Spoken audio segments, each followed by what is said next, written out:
Eh, silakan nanti nyatet. Kalau nggak nyatet di HP, tapi HP-nya dimatiin dulu datanya. Jangan sampai nanti ada notif ini, notif itu, dan seterusnya. Oke.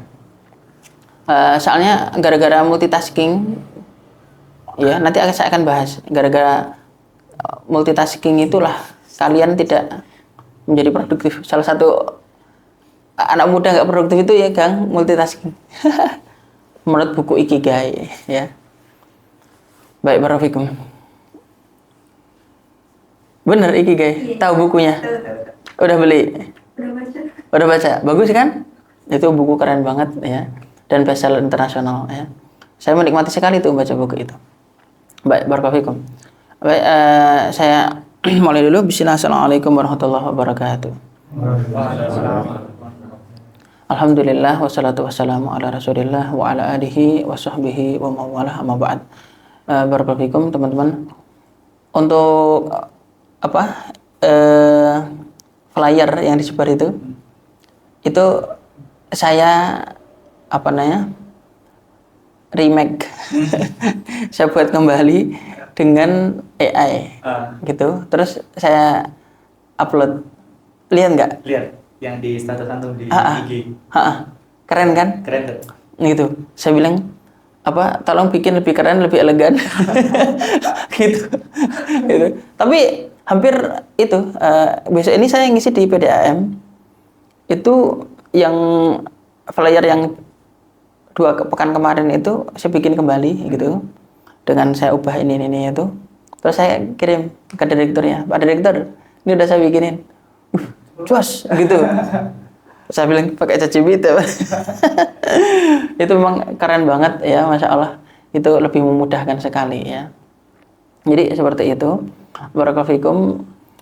Saya minta kalian lebih fokus ya. Karena di situ di buku Ikigai juga diajarin juga kita ini belajar fokus. Gitu. Siapa nama kamu? Ica. Ica.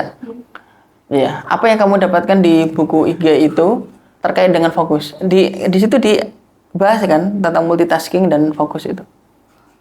Lupa. Ya, nggak apa-apa. Nanti saya akan ingatkan. Barakallahu fikum. Karena memang metode baca sendiri juga ada ya. Saya juga bikin kelas tentang metode baca buku rata-rata yang hadir para ustadz gitu. Kelas berbayar ya. Saya nggak mau ngasih ilmu saya gratis. Gratis untuk hibah aja gratis. Gitu. Oke, baik, barakallahu fikum. Jadi itu satu hal yang saya mau memulai ya. Saya mau memulai dengan apa yang dikatakan oleh Prof. Reinald Kasali. Jadi gini, Ehwana, Prof. Reinald, kalian tahu Reinald Kasali? Belum tahu, oke. Guru besar bisnis di UI.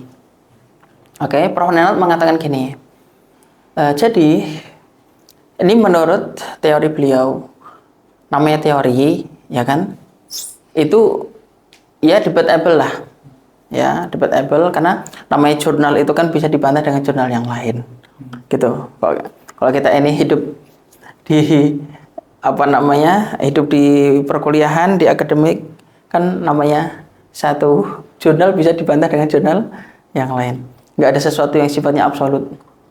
Ya, yang absolut itu ya Al-Quran dan Sunnah itu absolut, ya kan gitu ya. Tapi kalau yang lain masih relatif. Prof. Renat mengatakan bahwa gini, ehwana wa akhwatuna, kalian nanti umur 20 hingga 30 ya, umur dimana apa yang kalian lakukan, apa yang kalian usahakan, dan apa yang kalian hasilkan itu kira-kira sama. Usaha dan hasil sama. Oke. Usaha dan hasil itu sama. Jadi coba aja lihat. Umur kalian 20 hingga 30. Dan saya rasa umur kalian sekarang sedang di antara itu, benar. Ada yang kurang dari 20? Enggak. Jadi rata-rata 20 hingga 30 ya, benar. Jadi antara 20 hingga 30 itu usaha dan hasilnya sama. Kalian berusaha nih jualan ini, ya kan? Kerja ini, kerja itu. Ya kira-kira apa yang kalian hasilkan itu sebanding dengan usaha yang kalian keluarkan. Gitu. Kok andai kata lebih, itu ya mungkin dikit. Ya. Maka dari itu umur 20 hingga 30 itu momen di mana kalian itu ya explore.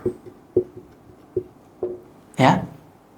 Momen explore. Momen di mana 10 tahun mengeksplor diri. Sebisa mungkin di sini kalian harus membangun value-value kehidupan kalian. Ya. Kalian harus membentuk value. Nilai apa yang ingin kalian bangun. Ya, skill apa yang ingin kalian kuasai. Oke. Jangan sampai nanti setelah umur 30 tahun kalian bingung. Ya. Akhirnya apa? Karena bingung dan kalian memiliki kebutuhan, ya, pada akhirnya kalian cuma jadi Gojek. Mohon maaf, itu bukan sesuatu yang salah, ya. Karena ya the power of kepepet gitu kan. Kepepetnya begitu ya udah. Jadi tukang ojek lah, gitu. Paling ke situ. Kita lihat bagaimana, ya kan? Yang umur 30 tahun, antara 30 hingga 40 rata-rata itu yang dilakukan benar. Baik laki-laki maupun perempuan. Gitu. Maka itu sebelum itu terjadi, maka kalian harus mengeksplor diri kalian ya pada umur 20 hingga 30 ini. Kenapa? Karena hasil pengalaman kalian 10 tahun itu nanti dari 30 hingga 40 naik sedikit.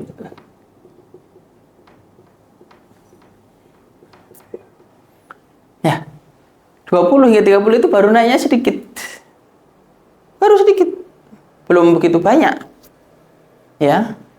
Jadi apa yang kalian usahakan tuh dengan pengalaman yang ada, ya oke lah, udah mulai ada kenaikan. Di sini kalian sudah mulai nabung. Kalian udah mulai mengembangkan apa? Udah apa? Dan cara berpikir kalian lebih dewasa. Meskipun ya belum tentu juga. Sekarang anak-anak sekarang ya saya melihat kadang 27 tahun, 28 tahun kayak masih nyantai gitu. Zaman sekarang, anak-anak sekarang gitu. 30 udah mulai agak berpikir keras sekarang ini. Padahal seharusnya nggak begitu. Kalau kalian mau, bukan kalian mau, seharusnya kalian sudah mulai berpikir keras sejak umur 17 tahun. Bukan lagi waktunya kalian main-main. Gitu. Terutama di sini nih. Ya, saya sudah ngomong berulang kali, yang dibangun di sini itu, kalau kalian lihat di konten-konten saya atau di itu kan, selalu saya ngomong ilmu. Ya, harus motivasi hidup kalian. Habis itu kalian memiliki produktivitas. Oke. Habis itu kalian memiliki pengalaman sekaligus jaringan yang luas. Gitu. Dengan itu semua kalian 30 sama 40 udah mulai nyaman. Oke. Begitu ya. Barakallahu. Habis begitu 40 hingga 55. Ini adalah waktu di mana meroket. Kok bisa sih, Sat? Gitu. Iya, sebab 20 tahun ya, selama 20 tahun di sini udah mulai ada senioritas. Ya. Umur 40 itu umur di mana dianggap senior. Oke? Di mana jaringan selama 20 tahun itu sudah terhimpun di sini. Oke? Kemudian cara berpikir yang lebih matang. Oke. Dan seterusnya. Ini. Ustaz, tapi ada Ustaz umur 40 sampai 50 kayak miskin aja. Hidupnya susah aja. Berarti dia sudah banyak menyanyiakan eksplorasi pada 20 hingga 30 bahkan 20 hingga 40. Paham ya? Coba kalian lihat ya, berdasarkan teori ini, fakta orang-orang yang dia udah mulai punya rumah, udah mulai punya mobil, udah mulai usahanya sudah scale up dan seterusnya, itu rata-rata umur ini nih. Ya, rata-rata di umur ini. Ya enggak? Atau kalian lihat ayah kalian, lihat orang tua kalian, oke? Atau lihat orang sekitar kalian. Ustadz, bisa nggak sebelum 40 tahun kita udah oke? Bisa, ya, bisa. Asalkan waktu main kalian nggak ada, lebih fokus untuk membangun kapasitas diri. Bisa. Gitu. Oke, barakallahu fikum. Sebenarnya untuk zaman sekarang ini ya, anak-anak muda itu untuk mengatur keuangan sendiri aja susah. Gitu. Gimana mau berkembang? Ya. Ini. Barakallahu fikum. Dan apa namanya, mencoba berani untuk mencoba dan seterusnya. Ya. Baru pekan lalu saya sama istri itu jual domba sama jual sapi. Punya sendiri, bukan jualin punya orang, bukan. Punya sendiri. Tahu nggak beli apa? Kambing. Ya, bukan domba lagi, kambing. Kambing untuk diperah. Diperah susunya. Habis begitu, ya mau istri sih sebenarnya. Gimana ya gini? Apa jawaban saya? Hidup itu penuh dengan mencoba. Hidup itu penuh dengan apa? Mencoba. Udah coba aja, bismillah. Coba aja. Orang di apa yang kita coba itu ada sesuatu yang positif kok. Oke. Jualan kopi di Bekasi, emang nggak nyoba? Nyoba. Tapi positif kan? Coba aja. Saya kasih tahu. Nanti kalau kita amalkan fokus. Ini saya mulai dari sini dulu ya. Supaya kalian tahu kalian harus ngapain sekarang. Supaya kalian tahu kalian harus ngapain sekarang ini, umur sekarang ini. Kalau kalian terlalu santai, ya, kalau kalian terlalu santai, nanti kalian susahnya malah di umur 40 hingga 55. Bahkan lebih setelah itu, ketika pas tenaga kalian sudah mulai apa? Berkurang, ya kan? Umur 40 itu penyakit sudah mulai pada muncul. Gitu. Dan udah nggak kuat lagi. Gitu loh, paham ya? Saya masih punya kesempatan kira-kira 7 tahun lagi untuk 40 tahun. Ya. Dan saya berhusnudzon nanti umur 40 tahun saya sudah financial freedom insya Allah. Tanpa harus terburu-buru. Banyak para pengusaha itu, baik para pengusaha udah ngomong jangan terburu-buru. Kalau terburu-buru, anak muda yang terburu-buru, jadinya kemana? Ya, jadinya kalau nggak trading, oke? Habis begitu investasi bodong. Habis begitu ke apa lagi? Ya, termasuk ke Bitcoin. Ya, dari dulu saya nggak setuju memang. Ya, kita boleh berbeda pendapat ya. Ya, boleh berbeda pendapat. Tapi kalau saya nggak setuju, itu. Dan Prof. Renat sendiri juga ngomong, ya. Prof. Renat sendiri ngomong bahwa anak muda pengen yang gampang, gitu. Di antara gampang ya itu. Tapi ternyata yang rungkat juga banyak. Yang rungkat juga banyak. Oke, baik, barakallahu. Jadi ke situ. Itu yang ada ya. Para pengusaha yang sukses selalu ngomong, kita kalau bekerja, bekerjalah di sektor yang real. Kalau usaha, usahalah di sektor yang real. Karena kelihatan mata, kelihatan. Paham ya? Di sektor yang real, bukan di sektor yang nggak real. Yang nggak kelihatan oleh kita. Antum mengembangkan kopi, itu sektor real. Ya nggak? Sampai antum punya cabang 10, 100, kemudian itu sektor real. Oke? Kopinya antum, Instagram di kopi antum memiliki pengikut dimulai dari 10.000 sampai 100.000 sampai seterusnya, itu sektor real. Ya, barakallahu. Nanti dibangun sistem. Ada orang jualan membangun sistem, ada orang jualan nggak bangun sistem. Antum tahu ada apa namanya? Ada seseorang yang jualan onde-onde misalnya. Dia onde-onde itu dia dia gotong, dia berjalan kaki ke sana kemari. Oke? Nanti apabila ada yang jual, ada yang beli baru dia jual, ada yang beli dia jual. Dia tidak tahu kemana dia pergi, yang penting dia berjalan atau biasanya kemana dengan berharap semoga yang kemarin beli lagi. Itu tidak membangun sistem. Oke? Hanya mengandalkan keberuntungan. Keberuntungan itu harus kita andalkan minallah ta'ala tentunya dari Allah, akan tetapi sistem yang baik harus dibangun dulu. Ya, sistem berpikir yang rapi. Kayaknya akhwat-akhwat nggak pada fokus nih. Karena nggak penting ya. Oke? Nggak apa-apa, nanti kalian boleh kritik saya, Ustaz seharusnya jangan ngomong itu, ngomong yang lain. Boleh? Ya, barakallahu fikum. Barakallahu fikum. Jadi seperti itu ya. Terus saya mau bercerita tentang apa yang hasil saya baca dari Ikigai. Oke. Di situ penulisnya itu orang Spanyol, namanya yang satu Gracia, yang satu lagi siapa namanya, susah banget saya. Oke. Ini Pak Gracia itu Mang Gracia ini, beliau itu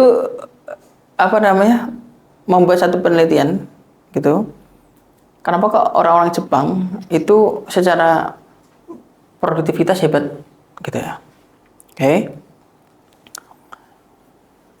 Jadi di situ dibahas ya. Kalian tahu orang-orang yang mengklaim bisa multitasking meskipun kalian perempuan ya, sambil ini sambil itu ya bisa, tapi tetap aja orang yang mengklaim multitasking itu secara produktivitas 60% berkurang. Itu menurut apa yang ditulis oleh Gracia di Ikigai. Oke. Jadi, kalian tahu rata-rata anak muda mereka tidak pernah mengerjakan satu hal secara fokus. Oke? Rata-rata mengerjakan 4 hal sekaligus. Rata-rata anak muda.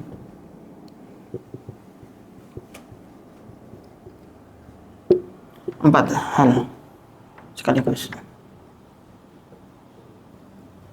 Nggak pernah fokus. Oke, contoh. Kalian ngerjain sesuatu sambil jawab WhatsApp, oke? Sambil pikiran pengen lihat anime apa atau pengen lihat drakor apa. Oke? Habis begitu kalian masih mikir yang lain. Itu ya, kalian tahu apa yang dikatakan oleh Gracia di situ? Orang para multitasker itu orang-orang yang paling nggak produktif di dunia. Saya kasih tahu. Ya, di dalam buku Ikigai. Nggak ada. Dan itu berpengaruh nggak terhadap kebahagiaan? Berpengaruh. Kenapa? Karena dia seolah-olah mengerjakan sesuatu tanpa ada progres loh. Progresnya tidak memuaskan. Sehingga apa? Berpengaruh kepada kebahagiaan. Paham maksudnya ya? Sebenarnya dibahas oleh Ikigai itu kan kebahagiaan. Ya, mendapatkan satu hal yang tujuan hidupnya dapat, habis begitu dia bahagia. Akhirnya yang muncullah Sentarian. Sentarian itu apa? Ya, orang-orang yang hidupnya panjang. Jadi orang yang paling hidupnya panjang itu ada di mana? Di Ogimi. Ogimi itu di distrik Okinawa. Rata-rata umurnya 90 tahun, 100 tahun, 90 tahun, 100 tahun. Kenapa? Hidupnya panjang. Baik laki maupun perempuan. Kenapa bisa begitu? Karena mereka menemukan ikigai mereka. Dan di situ ya, kalian harus mencoba untuk melakukan sesuatu itu sampai ke derajat flow. Apa itu flow? Mengalir atau hanyut. mampu nggak seseorang itu mengerjakan sesuatu dengan fokus dan dia hanyut di situ? Contoh. Sekarang gini aja, kalian dengerin saya, hanyut apa enggak? Nggak hanyut, ya kan? Padahal ini cuma denger loh, bukan melakukan sesuatu loh. Oke, ada yang flow sampai flow mungkin, ya, Zaidan mungkin, saya rasa. Nggak tahu, masih sambil mikirin kopi mungkin, ya. Atau membuat satu relate antara penyampaian saya dengan kopi, gitu. Tapi masih oke. Barakallahu. Jadi titik fokus. Oke. Yang lain saya nggak tahu, ya, mikirin apa, terutama yang akhwat, ya, barakallahu. Kayaknya belum flow. Tapi kalian mampu nggak melakukan sesuatu itu sampai ke flow? Kalau sampai situ berarti kalian mendapatkan ikigai kalian. Kalau enggak.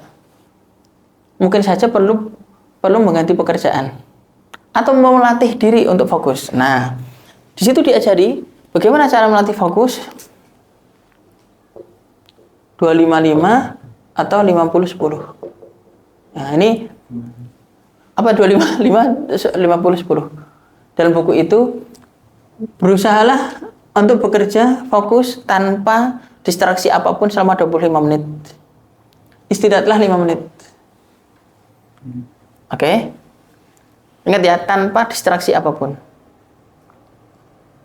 Oke. Atau 50 menit, 10 menit. Selama 50 menit fokus. 10 menit benar-benar istirahat. Selama 50 menit itu kalian ya jangan distraksi dengan apapun. Kalau bisa tadi masih harus ngelaporin ya. Kan gini, nulis. Nge-flow up. Ya, ini harus diselesaikan dulu kan. Biar ke sini. Oke. Sekarang inilah yang seringkali kita ini diburu oleh sesuatu padahal yang kadang enggak juga. Waktu yang kita habiskan di hari-hari kita ini seolah-olah kita banyak mengerjakan sesuatu tapi kok seperti nggak ada hasilnya. Itu yang sering dialami oleh anak muda. Seolah-olah mengerjakan sesuatu tapi seperti belum ada hasilnya. Oke. Ini berarti ya titik fokusnya kurang. Misalkan contoh kita ke kopi. Oke. Kita pengen misalnya sekarang mungkin untuk step membuat resepnya udah selesai, ya kan? Cara membuatnya bagaimana juga udah selesai, ya, cara mengemasnya udah selesai. Oke, sekarang misalkan contoh di pemasaran. Bisa nggak misalkan fokus setiap hari itu 50 menit, ya, 50 menit pertama itu fokus pokoknya bagaimana belajar pemasaran. Besok belajar lagi pemasaran bagaimana pemasaran lagi bagaimana. Terus begitu. Jika ya kalian fokus ya dengan akumulasi 12 jam. Akumulasi 12 jam. Oke. 12 jam itu oke. Kalau misalkan satu hari 1 jam, ya berarti 12 hari. Tapi kalian lebih bisa singkat. Misalkan satu harinya itu 2 jam. Berarti kan cukup 6 hari kan? Oke. Jika kalian sudah belajar sesuatu selama 12 jam dengan fokus. Oke. Dan menerapkan metode-metode seperti ini misalnya, kalian akan ya mendapatkan ilmu pemasaran itu ya lebih daripada rata-rata orang. Ya, sudah mulai ke puncak 1. Tapi dengan fokus. Bukan ya hari ini ngerjain ini ya sekalian ngerjain itu, sekalian itu kalau ada kerjaannya kerjain, kalau enggak ya enggak. Jangan. Misalkan fokus. Belajar apa ya belajar apa. Gitu ya. Pengen apa. Ya, dicoba ya selama beberapa hari ini dan lihat hasilnya seperti apa. Tapi 12 jam akumulasi itu tadi itu baru titik awal. Ya. Terus tambah lagi sampai 60 jam. Ya. Lihat bagaimana, pasti lebih. Terus lagi 60 jam kedua, 60 jam ketiga, sampai antum menjadi master di situ. Tanpa harus kuliah. Tanpa harus kuliah. Paham ya? Apalagi antum kuliah. Oh, tambah lagi. Sampai sini paham ya? Ini cara membuatnya seperti itu. Saya tidak tahu perempuan itu otak kirinya lebih besar. Otak kiri perempuan itu lebih besar daripada otak laki-laki. Gitu. Sehingga perempuan itu karena otak kirinya besar bisa berpikir lebih dari satu hal. Ya. Jadi dia ngepel sambil gendong anak, sambil masak, sambil nyuci. Habis itu sambil apa lagi?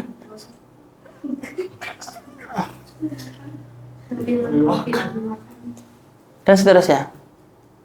Otak kirinya lebih gede. Ya, otak kirinya lebih gede.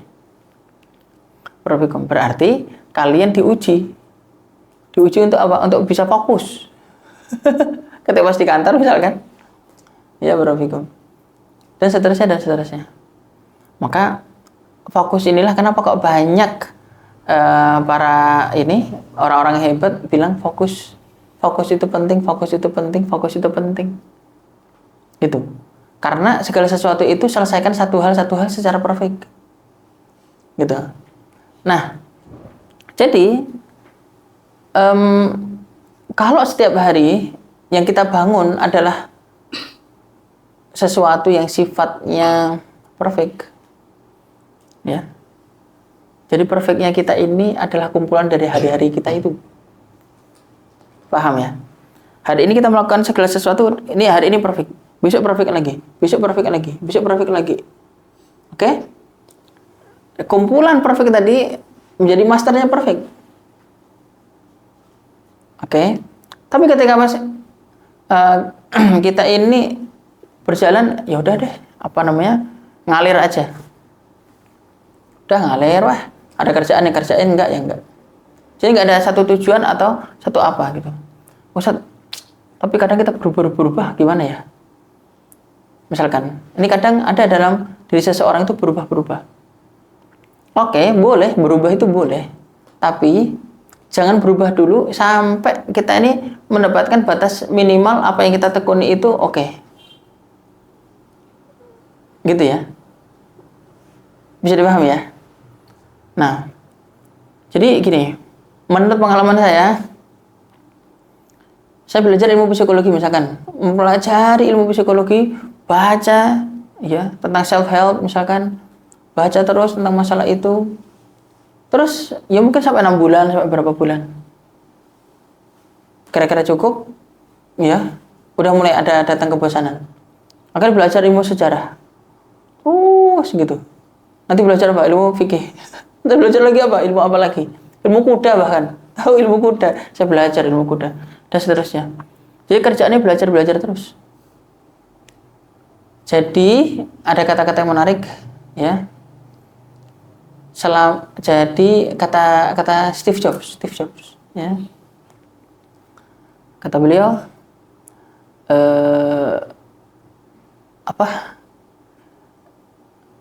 teruslah lapar dan teruslah bodoh. Teruslah lapar dan teruslah bodoh. Ya, barakallahu. Terus lapar dan terus bodoh. Rasa lapar nih. Gitu. Dan terus bodoh. Oke ya. Saya mau ngomong ini realita tapi ya harus kita omongin.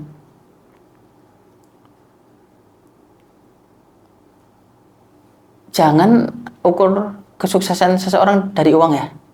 Kan gitu ya. Tapi biasanya orang kok sukses duitnya banyak gitu.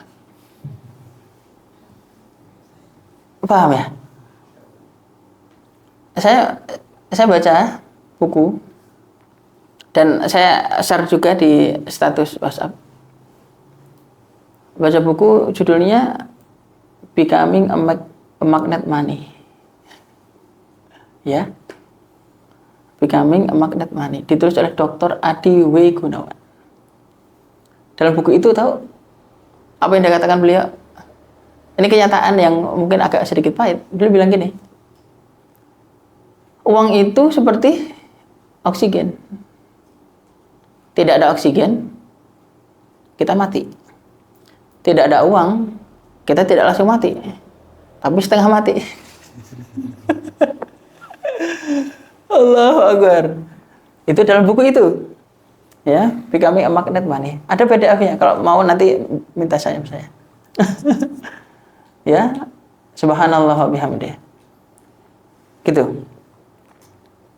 Kemudian di dalam buku Becoming a Magnet Money, saya ngomong semenit lagi ya, habis itu kita tanya jawab.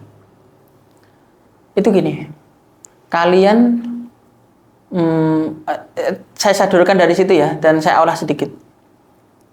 Gini, kalian harus punya target. Target pertama adalah target cukup. Oke? Kalian bikin target untuk sekarang ini. Ya. Target. Oke? Target pertama, target cukup. Cukup 1. Oke? Yang kedua, cukup 2. Apa cukup 1 dan cukup 2? Cukup 1 adalah kira-kira gini, bukan cukup 1, udah jangan dikaitkan dengan pernikahan, ya. Cukup 1 adalah apa yang kalian kira-kira sebulan itu cukupnya kalian itu angka berapa? Cukupnya kalian. Oke. Dimulai dari kebutuhan kalian, sedikit ditambahkan keinginan kalian, sedikit tabungan kalian. Oke. Sampai dapat angka berapa? Oke. Katakanlah 5 juta. Oke. Saya kira 5 juta cukup dong untuk anak muda seperti kalian. Itu satu orang tuh. Satu orang. Punya. Oke. Ini apa namanya? 5 juta. Cukup 2. Cukup 2 adalah dari situ kalian bisa beli motor, oke? Kalian bisa beli mobil, kalian bisa beli rumah. Oke? Cukup 2 berapa? Ya, cukup 2 adalah katakanlah 500 juta. Oke? Cukup 2. Yang ketiga, lebih. Bukan cukup 3, enggak. Insya Allah udah cukup di sini. Oke? Paham ya? Maksudnya cukup 1 tadi saya bisa menggambarkan ya. Ini cukup 2 gimana? Oke. Terus lebih. Kalau lebih ini berarti kok dalam Islam berarti kan kita sosial kan? Ya. Sosial kan. Sosial dalam arti apa? Kalian bisa bikin masjid, kalian bisa bikin pesantren, kalian bisa umroh, kalian bisa haji, bisa mengumrohkan orang tua, bisa menghajikan orang tua, dan seterusnya. Tanpa ada target, hidup kalian gini-gini aja.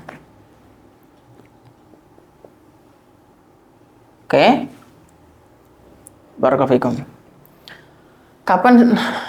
Kapan seseorang, saya juga membaca buku judulnya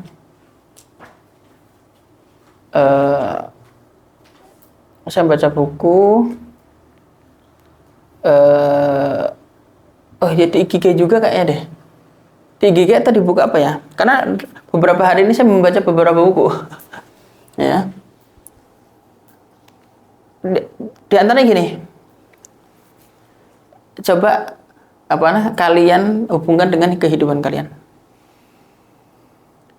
Fase 1, fase 2, fase 3. Dalam pekerjaan kalian sehari-hari. Oke? Pertama fase bosan. fase menikmati, oke, sama fase putus asa. Oke, kapan itu terjadi? Jika apa yang kalian lakukan setiap hari itu mudah, kalian akan bosan. Karena terlalu mudah. Kalian main game itu mudah kalau menurut saya ya, itu mudah. Maka kalian akan bosan dengan game itu. Kalian nonton drakor, nggak tahu nih hot-hot di sini udah nonton drakor apa enggak? Apa namanya? Atau nonton apa, drama apa? Itu drama cinta ya kan? Drama Cina ya. CEO-nya Mar ya. Menikmati kapan itu? Menantang. Oke. Dan menantang dan kalian mampu dengan tantangan itu. Kalian akan selalu menikmati. Oke. Maka carilah sesuatu yang menantang. Dan kalian bisa lakukan itu. Putus asa ketika kalian tidak mampu melakukannya.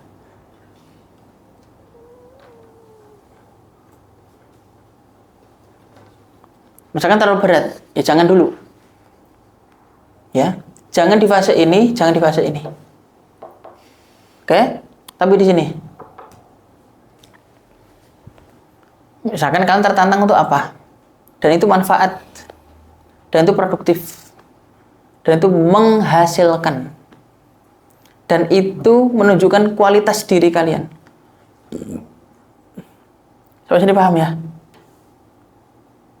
Ya, gimana? Penting nggak? Barakallahu gitu. Oke ya. Ini saya ajak berpikir nih. Diajak berpikir nih.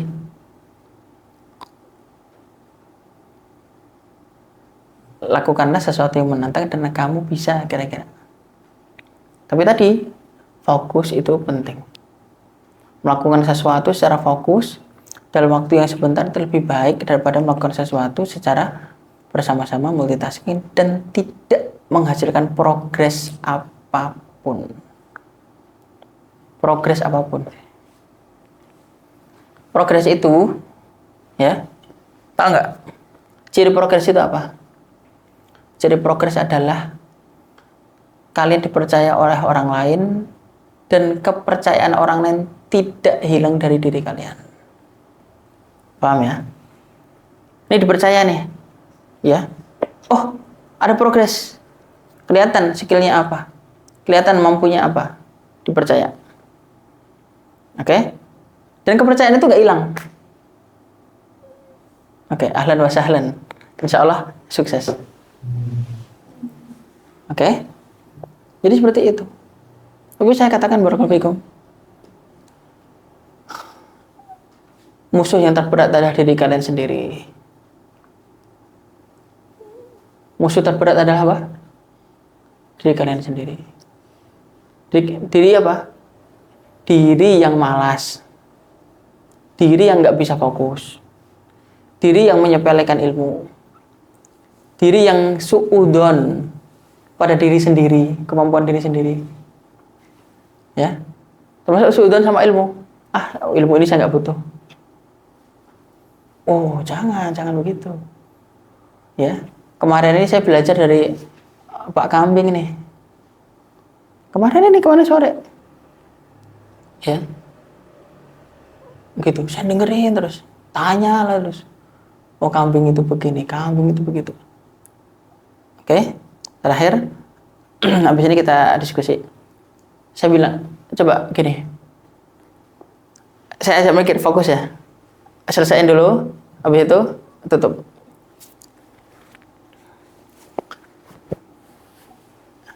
Udah? Masih laporan ya? Aduh.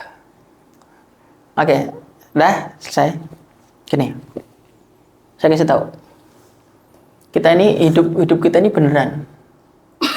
Hidup kita ini lah beneran.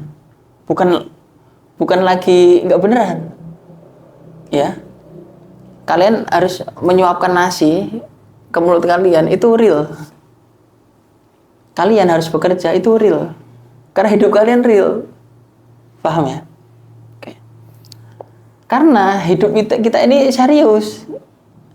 Hidup kita ini loh, serius. Tapi kita kayaknya main-main terus. Paham ya maksudnya? Oke. Saya kasih analogi sedikit. Oke. Tapi saya dapatkan ini dari Dokter Rio Hasan. Kira-kira gini. Kita masuk ke dapur. Ya. Ini analogi ini saya rasa sangat tepat. Kita masuk dapur. Oke. Berapa alat yang ada di dapur kita? Cukup satu? Enggak. Banyak enggak? Kamu butuh kompor. Kamu butuh wajan. Kamu butuh ulekan. Kamu butuh cobek. Kamu butuh centong. Oke. Kamu butuh pisau.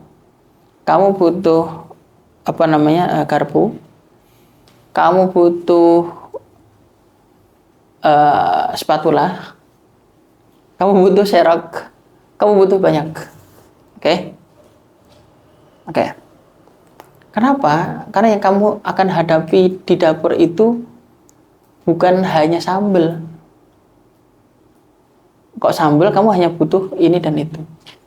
Tapi ternyata kamu akan menghadapi daging yang kamu harus iris pakai pisau. Oke? Kamu harus punya wajan karena kamu harus menggoreng sesuatu.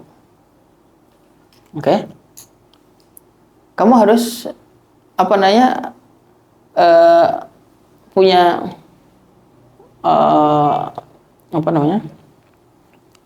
ketika pas ada bawang merah, bawang putih, gimana kamu nih, ya? Masih belum lagi yang lain dan yang lain. Pisau pun kamu harus punya pisau ini, pisau itu, nggak cukup satu. Karena yang kamu hadapi di dapur itu bukan hanya satu jenis makanan, tapi banyak jenis makanan. Paham ya? Maka alatnya juga harus banyak. Saya analogikan ke situ, sudah nyambung? Sudah nyambung? Nyambung nggak? Tadi yang multitasking? Nyambungnya gimana? Nyambungnya jadi nggak semua hal bisa dikerjain dengan cara yang sama. Terus habis itu? Terus habis itu semua punya caranya yang beda-beda. Terus kalau misalkan kalau misalnya kita mau menikmati hidup, ya itu pasti ada tantangannya. Terus juga kalau misalkan targetnya menurut aku kalau misalkan targetnya tercukupi, ya bisa jadi bahagia, atau kita hanya merasakan kalau hidup ini cuma main-main atau mengikuti alur saja. Oke. Jadi di dapur tadi teman-teman, ya, kan kita yang hadapin banyak kan. Kalau dalam hidup ini juga sama ya, kamu akan hadapi banyak. Kamu harus punya banyak alat. Hidup kita ini kan real. Kamu harus punya banyak alat. Alatnya apa? Skill kamu dan ilmu. Skill dan ilmu. Maka kamu harus selalu kosongkan gelas kamu. Supaya terisi terus. Terisi terus. Jangan pernah suudzon sama ilmu. Saya nggak butuh ilmu ini. Orang ngomong ilmu, dengerin aja. Mau ilmu tentang bikin nasi goreng sekalipun, kamu dengerin. Mau ngasih ilmu tentang kambing, dengerin. Mau ngasih ilmu tentang satpam nih, security gimana, dengerin. Ada orang bicara tentang apa, dengerin semuanya. Oh, ini cara masak risol yang enak begini, dengerin. Jangan pernah kalian merasa, saya nggak butuh ilmu ini, nggak boleh. Jangan pernah suudzon sama ilmu. Kenapa? Setiap kamu suudzon sama ilmu nggak mau mendekat dan melekat pada diri kamu dan menjadi orang bodoh, itu nggak enak. Jadi orang bodoh itu nggak enak. Oke? Orang bodoh itu akan selalu kalah dengan orang berilmu. Tapi memang orang berilmu itu akan kalah juga sama orang berani. Orang berani akan kalah sama orang yang nekat. Orang yang nekat akan kalah dengan orang yang gila. Makanya biasanya orang-orang hebat itu mereka banyak melakukan kegilaan dalam hidup. Makanya ketika sukses, gila nih. Oke? Jadi seperti itu. Dan jadilah orang yang kaya, jangan jadi orang yang kelihatan kaya.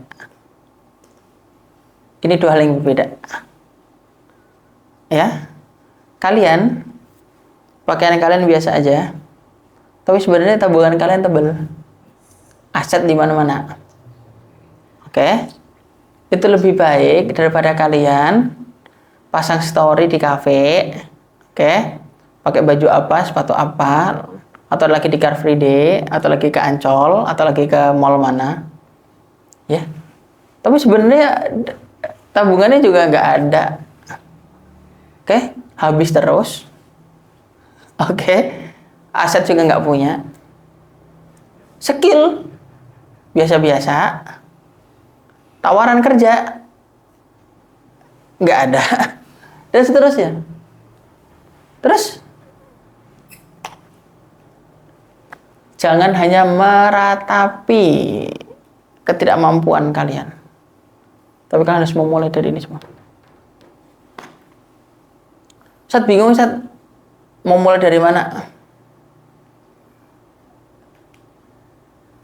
Saya bingung, saya mau mulainya dari mana? Kalau kamu bingung, caranya gampang. Coba aja. Segala sesuatu coba. Asalkan itu manfaat. Emang salah kalau kalian bikin nasi goreng? Salah nggak? Nggak salah. Habis begitu kalian upload, ternyata enak. Ada pesanan 1, 2, 3, 10, setiap hari 15 ternyata. Terjadi nggak? Terjadi pada diri orang lain. Tinggal kamu wujudkan aja dalam diri kamu. Oke? 15 bungkus dengan keuntungan 8.000 kali lah. Ya. 8.000 kali 15, ya lumayan lah. Ya kan? Perempuan biasanya. Ya lumayan. Berarti tinggal dikembangkan lagi.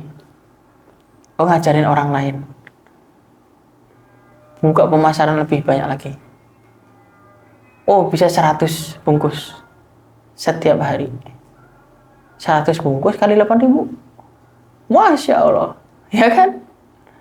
Itu udah ngelebihi UMR. Dan seterusnya. Gitu ya? Bisa dipahami ya? Penting nggak? Relax aja sama kehidupan Anda. Oke, Pak. Apalagi yang ngelakuin semuanya dari satu gitu. Akhirnya ujung-ujungnya stres, bukan stres juga sih. Gila.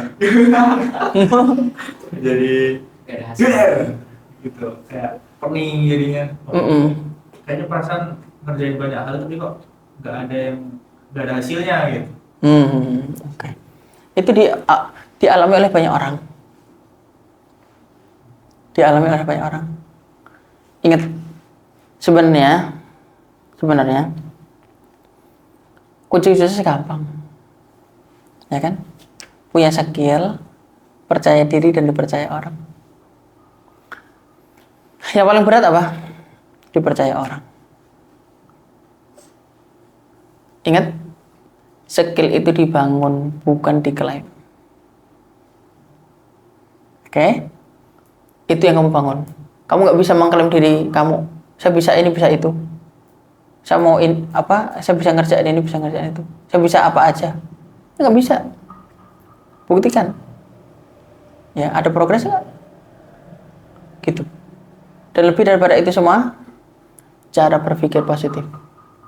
Jadi konsep diri positif kalian ini harus kalian bangun. Oke? Konsep diri positif kalian ini harus kalian bangun. Konsep diri positif apa? Semangat, percaya diri, ya, menghormatin orang yang baik, jangan suudzon sama ilmu. Ya, itu konsep diri positif terus. Itu yang perlu dibangun. Kalau enggak, udah hidup kalian terombang-ambing. Habis ini kemana? Habis ini kemana? Udah terserah deh. Gitu. Gitu ya. Nah, saya harap nanti untuk kedepannya, ya, Barafikum. Saya tahu kalian capek. Mungkin kerja udah dari tadi pagi, ya. Terus siang harus dengerin materi dari saya. Tapi kalau capek, memang hidup itu capek. Ya, sama, saya juga capek juga, ya, Barafikum. Tapi saya sangat senang apabila kalian memberikan attention yang baik. Paham maksud saya? Attention yang baik itu gini. Saya merasa dihargai oleh kalian. Ya. Kalian mau dengerin, ya kan? Kalian mau mencatat, kalian mau menanggapi, kalian nggak tidur, nggak ngantuk, ya, Barafikum. Capek sama, saya juga capek, habis ngisi juga dari Bekasi Utara sama, ya, Barafikum, sama, ya, Barafikum, dan seterusnya dan seterusnya. Saya tidak minta penghargaan dari kalian dari himayah berupa satu nominal tertentu, hanya attention aja, sekaligus. Ya, yang terbaik dari itu semua adalah kalian jadikan, ya, materi saya itu sebagai sesuatu yang benar-benar terrealisasi dalam hidup kalian. Itu yang jauh lebih penting daripada itu semua. Kalian tidak harus baca buku, banyak buku, sebagaimana saya banyak buku. Saya udah ringkaskan untuk kalian. Ya, setiap hari saya baca buku terus. Dari ini, dari itu, untuk membangun value. Ya, untuk membangun value itu. Ya. Barakallahu. Kalian jauh dari buku, boleh. Mata kalian jauh dari buku, tapi telinga kalian tidak boleh jauh dari buku yang disampaikan kepada kalian. Oke, barakallahu. Seperti itu. Nah, ingat, terakhir ya, habis ini kita sudah saya rasa cukup tanya jawab juga. Saya paling udah terwakili dengan itu semua. Gini, teman-teman, saya kasih tahu. Orang-orang yang baik dan berkualitas, orang-orang yang baik dan berkualitas itu selalu, mereka itu memiliki kepekaan yang kuat. Hati-hati. Orang yang baik dan berkualitas itu memiliki kepekaan yang tinggi. Udah bisa menilai seseorang, dia itu orang baik dan berkualitas atau enggak. Hanya dengan apa? Dengan cara duduk. Ya, cara mengangguk. Oke? Dengan dengan sikap. Oke? Dengan cara ngomong. Itu kelihatan. Jadi kalian nggak bisa nipu. Seolah-olah, ya, kalian orang yang berkualitas padahal enggak, nol. Atau kalian nutupin padahal kan berkualitas, tetap kelihatan.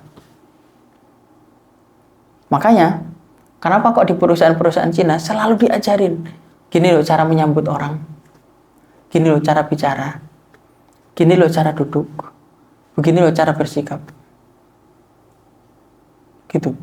Oh begini loh cara duduk, oh begini loh cara nanggepin, bahkan cara ngangguk. Kalau kita ngangguk gini baik, kok ngangguknya gini itu culun, iya kan? Maka ya, jangan menunjukkan satu sikap yang itu menjadikan kalian rugi. Kenapa? Dilihat nggak berkualitas, dilihat nggak baik.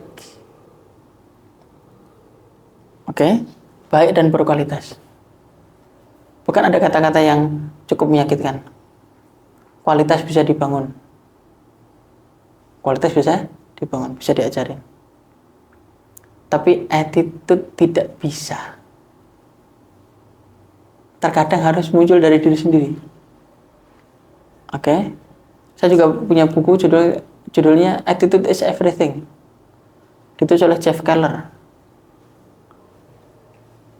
Buku bagus, ya. Bagaimana attitude itu bisa membuka banyak, ya, satu keberuntungan dalam tanda kutip.